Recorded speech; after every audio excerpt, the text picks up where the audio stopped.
Eu sou o Diego Santana, operador do canal no YouTube Conjuntura Política e Econômica.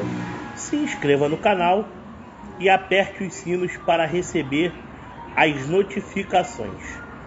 De todas as formas e maneiras, eu gostaria muito de abordar nesse vídeo um tema de bastante interesse do povo brasileiro. Veja bem, na medida em que nós temos um contexto político meramente satisfatório ao conservadorismo liberal e ao crescimento dos interesses patriotas, não é possível que o senhor Luiz Inácio Lula da Silva seja líder das pesquisas, tendo uma vantagem com tanta amplitude conforme essas mesmas pesquisas tentam abordar o contexto. E por outro lado, eles falam tanto em fake news, que o nosso presidente se baseou por fake news para chegar ao triunfo da vitória em 2018, mas eles não falam a verdade sobre o que eles pensam em relação a fake news. Porque semana passada, olha só o absurdo que eles colocaram. Até comentei isso numa live ontem, que eu fiz com o meu amigo, o jornalista Luiz Cláudio Júnior. Aproveito até para mandar um abraço para ele, que foi um sucesso a nossa sabatina ontem. Nós falamos bastante sobre o cenário político como um todo. E o jornal Estadão, Folha de São Paulo, falou que o mercado financeiro se acalmou à medida em que o senhor ex-presidente do Banco Central, do próprio Lula, e ex-ministro da Economia, do senhor Michel Temer, o senhor Henrique Meirelles, olha só, ter declarado apoio a Lula, fez o dólar fechar em queda. Meus amigos, pensem comigo. Brasil hoje é a 8ª economia do mundo e o 5º país mais seguro para investimento. Só não chegou no topo ainda pelo fato de ser um país de origem subdesenvolvida. Se fosse um país totalmente industrializado e com grandes capacidades de tecnologia, com esse tipo de política econômica do nosso ministro Paulo Guedes, o nosso patamar estaria mais que elevado para os caminhos ideais de sermos a primeira economia do mundo, pelos números que nós superamos na pandemia, onde opositores militantes e até figuras que faziam parte do governo e depois roeram a corda, quiseram fechar tudo para deixar a economia em segundo plano. Então, é mais que absurdo querer abrir o jogo dessa maneira, buscando subterfúgios. Nunca na vida que o dólar está em queda por conta do adversário ter apoiado o ex-presidiário de São Bernardo do Campo, porque afinal o mercado financeiro já conhece esse modelo de política econômica implantado pela esquerda durante os últimos 13 anos, que serviu para aumentar a taxa de inadimplência e provocar graves recessões com desemprego e desindustrialização que nós sofremos no decorrer das décadas. Então, inúmeros fatores como esse são preponderantes e de se levar em consideração a falta de vergonha na cara de algumas figuras que tentam ludibriar a inteligência do povo brasileiro.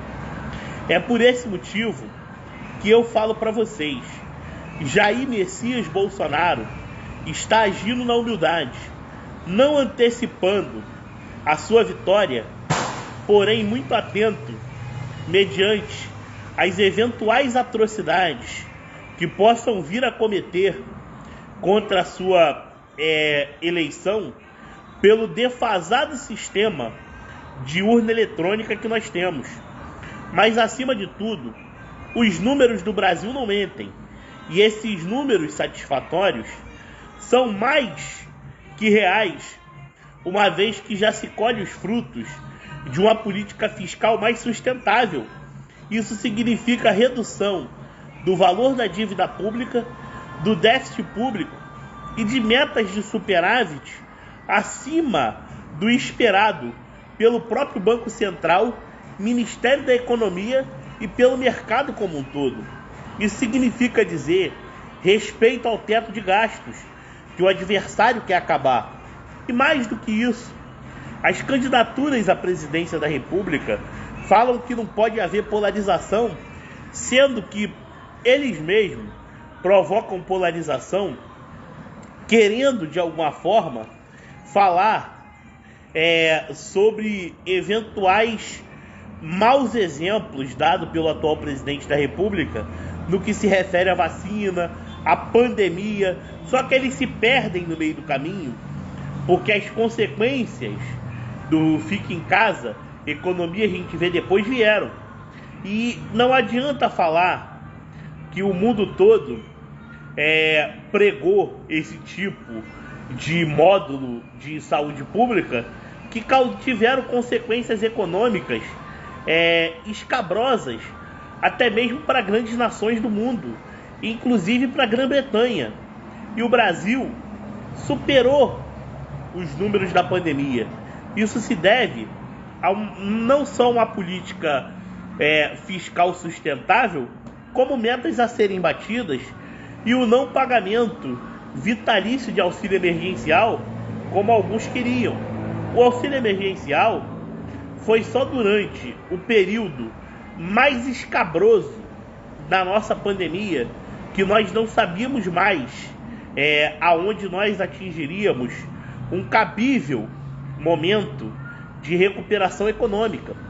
E por outro lado, nós também vivemos num país onde pontes que ninguém imaginava que sairia do papel foram adiante. Obras que estavam paradas há muito tempo, uma vez concluídas. Não é só a transposição do Rio São Francisco, como a retomada da malha ferroviária e as obras de infraestrutura que foram paradas devido às grandes propinas que foram distribuídas durante o governo do PT.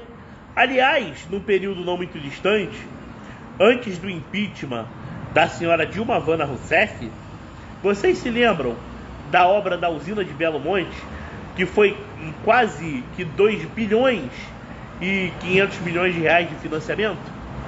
Para onde foi aquele financiamento, uma vez que a obra nunca aconteceu? Nesse tempo, não havia queimadas na Amazônia, não havia desmatamento, e muito menos interesses políticos por parte de figuras que integravam a base do governo e aparelharam aí todas as camadas do Estado, mantendo a máquina pública inchada.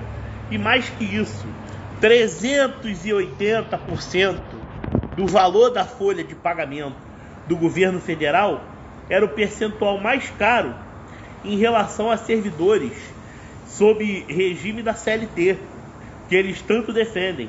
Aí quando falam em reforma trabalhista, eles falam em retirada de direitos, porque eles querem que o trabalhador trabalhe 5, 6 meses para pagar impostos com o intuito de sustentar suas mamatas dentro do governo, porque afinal de contas, quem gera riquezas para o país são as indústrias, são as empresas que pagam todo mês o Simples Nacional, o IRPJ, e cada um sob toda a sua arrecadação mensal, que muitas das vezes fecham no vermelho para pagar tudo ao governo.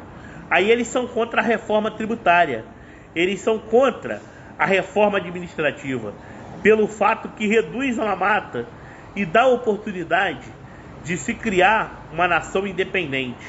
E uma nação independente significa menor Estado, livre mercado e, acima de tudo, mais investimentos para dentro do país, com menos dívida pública para se pagar, menos pesos orçamentários, Estado financiando setores essenciais e estratégicos para dar caminhos devidos ao crescimento econômico vinculado ao Plano Nacional de Desenvolvimento e à industrialização. É esse modelo do governo Jair Bolsonaro. O Partido Novo, muitas das vezes, acaba sem perceber elogiando o nosso capitão, porque fala que em 3 anos e meio ele não sequer fez o liberalismo, onde atrasou privatizações, mas por outro lado diz que comprou o Centrão. Ou seja, até parece que eles não sabem como funciona o modelo de governabilidade. Uma estatal, uma vez criada mediante lei, ela só pode ser extinta mediante lei e depende das casas do Congresso Nacional. Então, o Partido Novo não pode ficar de conversa fiada, porque você implantar uma política liberal da noite para o dia, após de inúmeros anos e décadas, uma política de governos socialistas e assistencialistas, não tem como. Isso leva um período de tempo, e mais que isso, é necessário que você tenha na Câmara dos Deputados e no Senado Federal parlamentares conservadores, parlamentares que preguem o liberalismo e que atendam ao pacote econômico previsto pelo ministro Paulo Guedes. Isso tudo é fundamental para que a economia ande para frente e as reformas estruturais façam acontecer, para que nas próximas décadas possamos colher os devidos frutos e, com isso, tornarmos uma nação que distribui renda, uma nação que é referência para o emprego no mundo todo e que não espera somente as especulações do mercado, mas que planta para que o mercado venha até a nós.